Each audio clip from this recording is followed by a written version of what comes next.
Hey everyone, it's me Andrew, welcome back to my channel. So today I'm going to be talking about gender dysphoria. Before I get into it, I just want to talk about just a few disclaimers here and there. I'm not really a medical profession. This video is just me talking about my experiences and how I've coped with gender dysphoria. So if you think in some way that you might be triggered by watching this video, please exit and try to find another video. I'm sure you'll be able to because it's YouTube. But also, I'm just one trans person, so I don't speak for the whole entire trans community. So this alone is just my thoughts and feelings I was talking about. And yes, so I've had a few friends of mine ask if I've had, oh my god.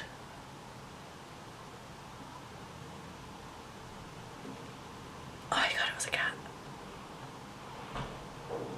I've had a few friends, well, cisgender friends, to be more specific, asking me about how they could help their trans friends' gender dysphoria. So I hope this video can help either you or your friend or family member or anyone who's watching this or who's just interested in watching it. So I hope this will help. I'm going to get on to it.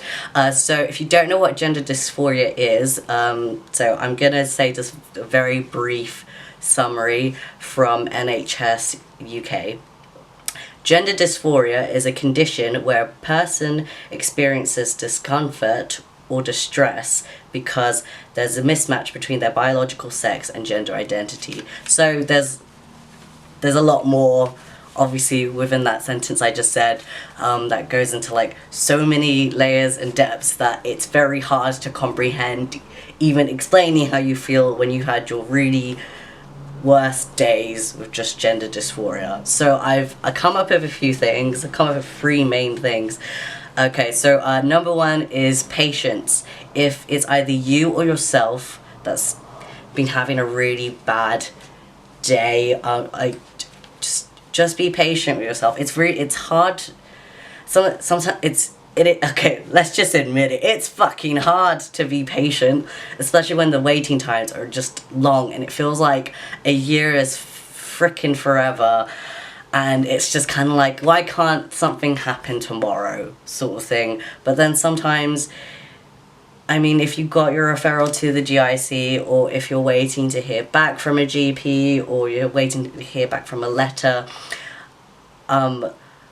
you've done all you can. If you are waiting for your first appointment or your second appointment, you've done all the paperwork, you've said what you want to say. It's annoying to say that your fate is in their hands, sort of thing, but I mean, you've done your part, you know, saying to the doctor, please refer me to a GIC, you gotta do this, legally you gotta do this. I know some countries, they can't legally do this, correct me if I'm wrong,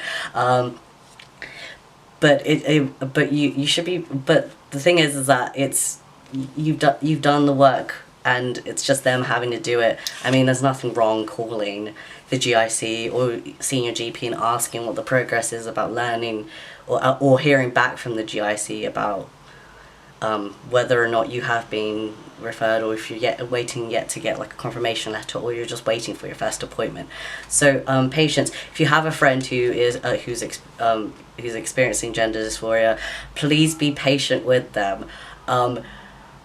It's really hard. Like I said, from a trans person's perspective, it's really hard to even be patient. But I think with patience comes with different things that you can do along your way to like ease like the stress and uneasiness of having to like it feels like you're waiting forever, sort of thing. So with that, like, just suggest to marathon a TV show like Mr. Robot. Don't feel like you have to rush them, and don't feel like you have to rush yourself either. Regardless of your age, I think everyone still has loads of time, so there's more out there, like, but I mean, that sounds really like that sounds really lame at the same time, but I mean, keep yourself busy, which is what I'm trying to say. I hope that made sense. So brings me to number 2, space. So if you're having that really horrible day and stuff like that, one of the things that really helped me is being in my room, curled up in bed. I mean, there's nothing much. Sometimes there's literally nothing that my sister or my mum or my friends can do to help me. Sometimes it literally does call for me to have loads of me time and just to be in my own safe space, which is my bedroom, and covering a mirror up and not even try to look at myself in the mirror, but just to have my own space and just like kind of just reflect and just think of random stuff, or just look through Amazon or Netflix or eBay. But space is also a big thing. Like I said with the first part, with patience, space is also important. So I think they're both interlinked. All three of these things I'm going to mention are all interlinked, because with patience, there's space. You're giving your friend or yourself the time to think about themselves, rather than them being in not a safe place where they're very self-aware of everyone and the surroundings that they are in. So yeah, and one last thing is reassurance. Yeah, so like I said, all three are interlinked. So so with patience and space comes with reassurance and support. So reassurance, just sometimes you just need someone to be like, no, you will not let this thing, you will not let your gender dysphoria defeat you today.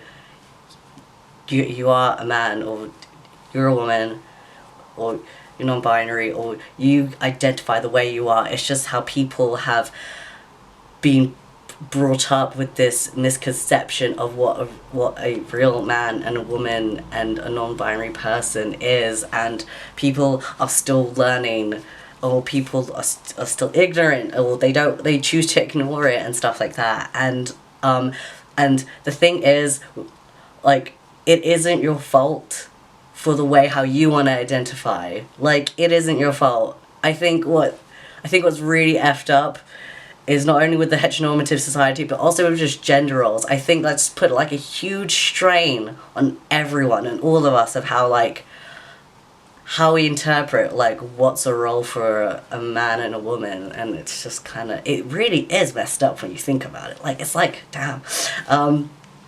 Destroy the gender roles is what I'm saying. But I just went off in a tangent there. But reassurance, just just listening, and like I said, with the space and patience, just listen to your friend when they do want to talk. Even if sometimes because with me, there's a lot of self-loathing and just random stuff I say, like mentally, that I can't really say it to a person, because sometimes I'm like, is that silly?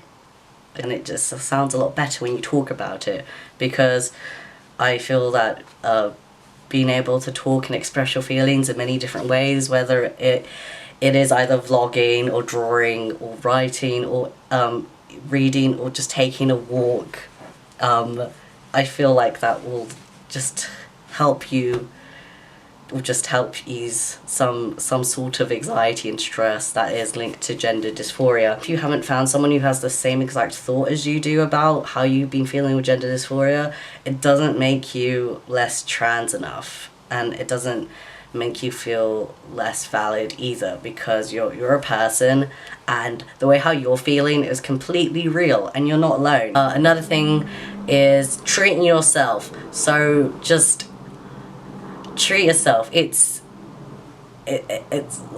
hard to get out of bed after feeling like completely worse about how you feel and just stuff like that, but you should be really proud of yourself because you got out of bed, you're doing a thing, or even if it means still staying in bed on your laptop or watching Netflix or on your phone or whatever. Like, I'm hella proud of you. Like, treat yourself. Like, if it's buying cake or a new piece of clothing that you really wanted, or playing Pokemon Go and hatching that egg, or catching that Rattata or Pidgey, even if it's like the 50th one you've caught that day or that week. But go treat yourself because you deserve it. I mean, like, and go do that for your friend as well. Like, even if it means like just, I don't know, drinking wine, getting some fizzy drinks and watching a TV series, binge watching films and stuff like that. Cry, laugh. Like, if you really want to cry, then just go do the thing. Like, your feelings aren't invalid. If you if you really want to cry, because sometimes I'm like, man, I need to cry. Unless I'll put on like a really sad romantic film on, and then I'll be like, I'm crying. So if you feel like you don't have any support from your friends and family for whatever circumstances that you're in, there are possible external resources that you can be able to reach out to, or some trans community social groups that you can go to in person and speak to them about how you feel. Because those LGBT or trans communities and networks and charities that are there, they exist there for anyone to reach out to, so in order to feel like you're not alone. I hope these tips and I hope this video has helped, and yes, yeah, I hope it's helped. Thank you for watching, and I'll see you in the next video. Bye. Their biological sex and gender identity. So that's basically the meaning of it, but it goes into so many depths and just loads of layers, like onions. I did not make a Shrek reference. I did. Oh my god, it was a cat. Oh, it was so beautiful. The cat was like big and ginger and fluffy. Ah! Ugh, life! It could have been a fox. It was totally a cat. Anyway.